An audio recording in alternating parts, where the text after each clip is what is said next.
আমি আইসা কোর্সগুলো তারা অবগত প্রকাশ করে সব ডাইরেক্টরদের আমি ডাকলাম, ইমার্জেন্সি মিটিং করলাম, মিটিং করে হলো বাইক করা যায় কিভাবে, এলাকার মুরব্বীদের ডাকলাম। মানে ওই দিন সকাল থেকে মাগরিব পর্যন্ত কমলে 8-10টা মিটিং করছি। মিটিং করার পরে এয়ারপোর্ট আইসা তারা রাজি হলে যদি তারা যাবে বিচার হইতে হবে, ঠিক আছে, যার দলিল সে পাবে, অসুবিধা 5 জন বিচারে ঠিক করা হলো। এখানে এক মেম্বার ছিল মহিলা, আমার বললো বাবা আপনি এই বিচারে দেখেছেন 1 গরুর বিচারেও 7 গরু লাগে। ঠিক আছে লাগলো, তারপরে বিচারটা আমার দিয়ে দিলাম। শেষ পর্যন্ত আমরা পাইছি, আর বাকি কথা না শোনাটাই ভালো। এটা গেল একটা। 2 নম্বর আসলো যখন যে আদৌ এটা করবো কি করবো না, আমাদের কোনো এক্সপিরিয়েন্স নাই, জিরো এক্সপিরিয়েন্স নেই। তো আমরা ক্যান্সারের প্রফেসর একজনকে নিয়োগ দিলাম, দেখতে পাই উনি মারা গেছেন। ওনাকে নিয়ে আমরা স্টার্ট করলাম দেশের ভিতরে ক্যান্সার ইনস্টিটিউট যেগুলো আছে ওগুলো দেখা। আমরা গেলাম ইউনাইটেড দেখলাম, দেখে গেলাম খাজা ইউনুস দেখলাম। দেখার পরে আমরা পুরোপুরি ভাবে আমরা ইয়ে হলাম না, আমরা সন্তুষ্ট হইতে পারলাম না। তখন আমরা 2টা কোম্পানি আছে যারা ক্যান্সার মেশিন বিক্রি করে, একটা ইলেকট্রা আর বেরিয়ে। তখন আরো হেলথের ফাংশন চলতেছিল দুবাইতে। দুবাইতে গেলাম, দুবাইতে যাওয়ার পরে আমরা মোটামুটি কিছু জিনিস শিখলাম তাদের কাছ থেকে, মেশিন ওনারদের কাছ থেকে। এসে আমরা গেলাম ইন্ডিয়াতে, টাটাতে গেলাম, হিন্দুজা দেখলাম। দেখার পরে মোটামুটি একটা আইডিয়া আমরা পেলাম কি পরিমাণ খরচ হবে। টাটাতে টাটার চিফ যে প্রফেসর, ওনার সাথে কথা বললাম। উনি ওনার কাছে আমরা ডাটা নিয়ে গেলাম, সিলেটের ডাটা ক্যান্সার। উনি আমাদের বললো একটা কেন 4টা ক্যান্সার ইনস্টিটিউট করতে হবে এই ডাটাতে, কিছু নয়, আগে যাবে। এই সাহস নিয়ে এসে কাজ শুরু করলাম। এখন আমরা যারা আছি সবাই ভয় যে ক্যান্সার স্টার্ট করলে মনে হয় আমি পুরো হাসপাতাল সমস্ত প্রজেক্ট নিয়ে আমি ঝুলে যাবো, যেটা শেষও করতে পারবো না, মানুষ ক্যান্সারের রোগীরা টাকাও দিবে না, একটা জায়গায় মনে স্টাক হবে যে এটাকে আর উঠানো যাবে না। একজন মানুষ প্রথম থেকে আমাকে অভয় দিয়ে যাচ্ছিল, সেটা professor Rakib sir. Rakib sir সবসময় সারিয়া তুমি এটা করো, এটা না করলে তুমি ভুল করবা। এবং ওনার ছেলে আমেরিকাতে পড়াশোনা করছে, এটা বায়োকেমিক্যাল ইঞ্জিনিয়ারিং, সেও স্যার এটা করে। এর মধ্যে হার্ভার্ড ইউনিভার্সিটি থেকে 2 জন আসলো, বোন ম্যারো ট্রান্সপ্লান্টেড, তারা একটা সেমিনার করলো, তারাও অভয় দিলে করে। 3 মাস পর পরে আমার বহু ডাইরেক্টর মিটিং করা লাগে, জাস্ট তাদেরকে আশ্বস্ত করার জন্য যে আমি বাদ কিছু করতেছি না, ডাক্তার যায় বলে তাই করতেছে। এবং আপনারা 2030 সালে ইনশাআল্লাহ সবাই বাঁচবেন। 2030 সালে পাবেন হসপিটালে 70% রোগী থাকবে ক্যান্সারে, 70% রোগী ক্যান্সারে, 30% রোগী অন্য রোগে থাকবে। বুঝতে পারছেন কিভাবে মহামারী আকারে দেখা যাচ্ছে। 2030 সবই বাঁচবেন, 30 সবাই পাবেন না, পাওয়ার কোনো কারণ নাই, আমরা থাকবো।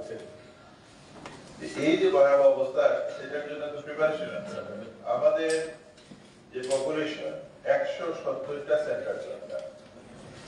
এই মুহূর্তে আছে 22টা সেন্টার আছে, 22টা সেন্টারের মধ্যে কমপ্লিট সেন্টার আছে 5টা। এই 5টার মধ্যে আমাদের একটা। এই যে অপ্রতুলতা, কত পার্সেন্ট মানুষের ক্যান্সারের চিকিৎসা পায়, এটা যদি হিসাব করেন মাত্র 19% মানুষের ক্যান্সারের চিকিৎসার সুযোগ পায়, বাকি পার্সেন্টেজ গুলা মানুষের চিকিৎসাই পায় না। 12.9% of cancer পায়, আর 87% পায় না।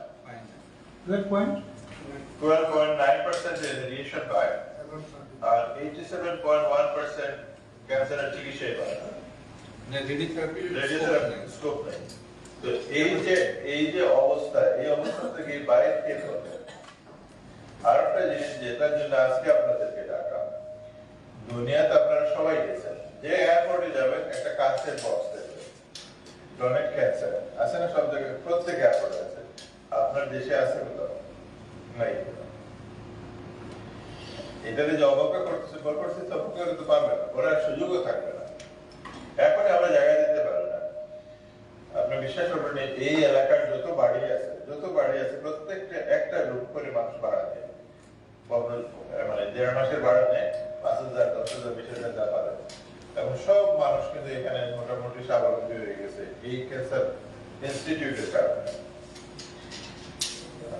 35 দিনের নিচে তো রেডিয়েশন শেষ হয় না। এই যে অবস্থা, এই অবস্থাকে উত্তরণের জন্য আমরা নর্থ ইস্ট একা কোনো ফাইট করে এটা সম্ভব না। এটা বিদ্যমান মানুষরা হার্ট ফাউন্ডেশন করছে, হার্ট ফাউন্ডেশনের এত বড়, কিন্তু হার্ট ফাউন্ডেশনের কাছে এত রুগী নেই, আপনারা জান এত রুগী নেই। আপনি এখন পা ফেলতে পারবেন না গ্রাউন্ড ফ্লোরে। মোগলেশ ভাই যেদিন রুগী দেখে নিচে দাঁড়ানোর কোনো জায়গা থাকে না। তো এই অবস্থার মধ্যে আমরা চলতেছি। বাকিটুকু নাই বললাম। সবচেয়ে বড় জিনিস এখন যেটা দরকার দুনিয়াতে, এখন মলিকুলার বায়োলজি ল্যাব করা হয়, ক্যান্সারের জিন অ্যানালাইসিস করে কোন পার্টিকুলার ড্রাগ ইউজ করা হবে এটা বাইর করে চিকিৎসা করা হয়। এতে ড্রাগের খরচ অনেক কমে আসে, অল্প সময় মানুষ পুরোপুরি ভালো। সুতরাং মলিকুলার বায়োলজি একটা ল্যাব অবশ্যম্ভাবী হয়ে দাঁড়াচ্ছে।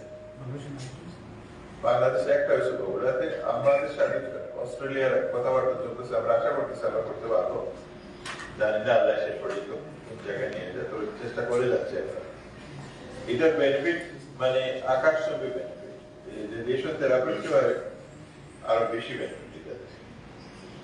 আগাম আপনার জিন অ্যানালাইসিস করে বলা যাবে আপনার ডায়াবেটিস হবে কিনা, আপনার ক্যান্সার হবে কিনা, এটা বলা যাবে। থ্যালাসেমিয়া করে একটা রোগী আছে, মায়ের পেটের থ্যালাসেমিয়া হচ্ছে, বাচ্চার থ্যালাসেমিয়া আছে, এটা বাইর করা যাবে, তাহলে মানে প্রেগন্যান্সি টার্মিনেট করা যাবে, তাহলে ফ্যামিলি ডিজিটাল বার্ডেন আসলো না। এই সমস্ত জিনিসগুলো মলিকুলার বায়োলজিতে করা হয়। তো আমরা ধরেন এখন যে চিকিৎসক আছে, স্পেশালিস্ট আছে, বাংলাদেশ কম না, কিন্তু ফ্যাসিলিটিস যদি এগুলা সরকারি ভাবে, তো ওই দিন অস্ট্রেলিয়ানরা হিসাব দিল, ন্যাশনাল একটা রিসার্চ সেন্টার আছে, এখানে 40 জন সায়েন্টিস্ট এবং 40 জনের মধ্যে টেকনিশিয়ান আছে, কারোর কোনো কাজ নাই, সব মেশিন গুলো এই হলো তাদের ম্যানেজমেন্ট। আলহামদুলিল্লাহ আমরা মানে ক্যান্সারের কোনো একটা জিনিস নষ্ট হলে সাথে সাথে ঠিক করার জন্য যাই লাগে আমরা করে ফেলি, খুব বেশি দিন মানে মেশিন বন্ধ থাকে না। আমরা আশা করতেছি যে আর একটা মেশিন নেব, এই মেশিন যদি আসে তাহলে 2টা মেশিন থাকলে একটা হলো আর একটা চলবে, বাইরে যাওয়া লাগবে না। তো এই কাজগুলো এখানে হচ্ছে। আর নর্থ ইস্ট কিন্তু সব ব্যাপারে অন্য মেডিকেল কলেজ বা হসপিটাল থেকে আসে প্রত্যেকটা সাবজেক্টে। আমি তো শুধু গাইনি আর অর্থোপেডিক্স এর কথা বললাম, আমরা টোটাল নি রিপ্লেসমেন্ট করতেছি, টোটাল হিপ রিপ্লেসমেন্ট করতেছি এখানে। আলহামদুলিল্লাহ আমাদের স্টাফদের উপর এরা ভালো আছে। কলোরেক্টাল সার্জারি যে করে, আমরা রেক্টাল সার্জারি, ক্যান্সার সার্জারি আমরা এখানে করি এবং খুব ভালো সার্জারি হয়। আমাদের ইএনটি এবং হ্যান্ড একটা আনবিলিভেবল। আমরা যখন ডাক্তার হই যখন এগুলো আমরা মানে কোন সমস্যা হইলে পরে বোম্বে পাঠানো হতো, বাংলাদেশে কোনো চিকিৎসা হতো না। আমরা 10 ঘন্টা, 12 ঘন্টা, 14 ঘন্টা আগে একটা অপারেশন হয় এবং এই পার্টিকুলার অপারেশনের জন্য স্পেশাল অ্যানেস্থেসিয়া মেশিন করা হয়েছে, যাতে অ্যানেস্থেসিয়া হ্যাজার্ড করা হবে। এইসব ফ্যাসিলিটিজ আমরা প্রোভাইড করছি এবং আলহামদুলিল্লাহ তারা তো দেখাইলো আজকে আপনাদের পরিসংখ্যান দেখাইলো কত ভালো আছে এবং রুগীও দেখায়। এই কাজগুলো আমরা করে যাচ্ছি। আপনাদের হলো যে মানুষ যাতে আসে এবং আমরা যে পারে না তারা কিন্তু সহযোগিতা করি, যতটুকু পারি, যে যতটুকু করে। আমি তো বড় বিল হলে আমি তাকে জিজ্ঞেস করি তুমি কত দিতে পারবা, ঠিক আছে কত দিয়ে যাবার লাগবে, এই সাহসের কেউ এটা করতে পারবে না। এইভাবে মানুষকে সাপোর্ট দিয়ে যাচ্ছে, ইনশাল্লাহ এটা চলতে থাকবে, এটা বন্ধ হবে না। তো আপনারা আসার জন্য অসংখ্য ধন্যবাদ। আর গত মাসে 20 এবং 22 তারিখ 2টা ইন্সপেকশন হয়েছে, একটা বিএমডিসি থেকে আসছিল আর একটা মিনিস্ট্রি থেকে আসছিল। বিএমডিসি থেকে আসার পরে যে তাকে কনভেনার করবে শিশু রোগ বিশেষজ্ঞ মনোজ সিরামিকের ট্রাস্টেড মেম্বার। উনি নিজে হাঁটতে হাঁটতে বলতেছে যে আমার কলেজে তো এই সমস্ত জিনিস নাই। হেলথ থেকে যে আসছিল ওনার নাম মহিউদ্দিন বৈরাগী, উনি সব দেখে বলতেছে দিক থেকে যেটা বাংলাদেশের প্রথম তিনটার মধ্যে একটা, যে ফ্যাসিলিটিস গুলো আছে, যে সমস্ত জিনিস হচ্ছে, এই সার্টিফিকেট গুলো আপনারা মৌখিক ভাবে দিয়ে গেছেন। আমরা আশা করতেছি সামনে এগ্রিডিয়েশন হবে। এগ্রিডিয়েশনে কলেজে 100% স্টুডেন্ট ভর্তি করতে পারে নাই, আমরা কিন্তু করে যাচ্ছি আমার পর্যন্ত কোনো জায়গাকে, এবং ভবিষ্যতে আশা করতেছি এটা আমার 100% আমাদের এডমিশন হবে। পরীক্ষা দিতে হবে, সার্টিফিকেট পরীক্ষা। আমাদের ছেলেরা একবারে পরীক্ষা পাস করে, দ্বিতীয়বার দেওয়া লাগে না। এই রেকর্ডের জন্য নেপালের স্টুডেন্ট ফার্স্ট প্রায়োরিটি হল নর্থ ইস্ট মেডিকেল কলেজ। এই অবস্থানে আমরা আছি আপনাদের দোয়ায়। কতজন ভর্তি নেপালি? 75% হলো নেপালি, নেপালি বিদেশি, আর 55% হলো দেশি। বিদেশের মাঝে আছে নেপালি আছে, ইন্ডিয়ান আছে, ভুটানি আছে।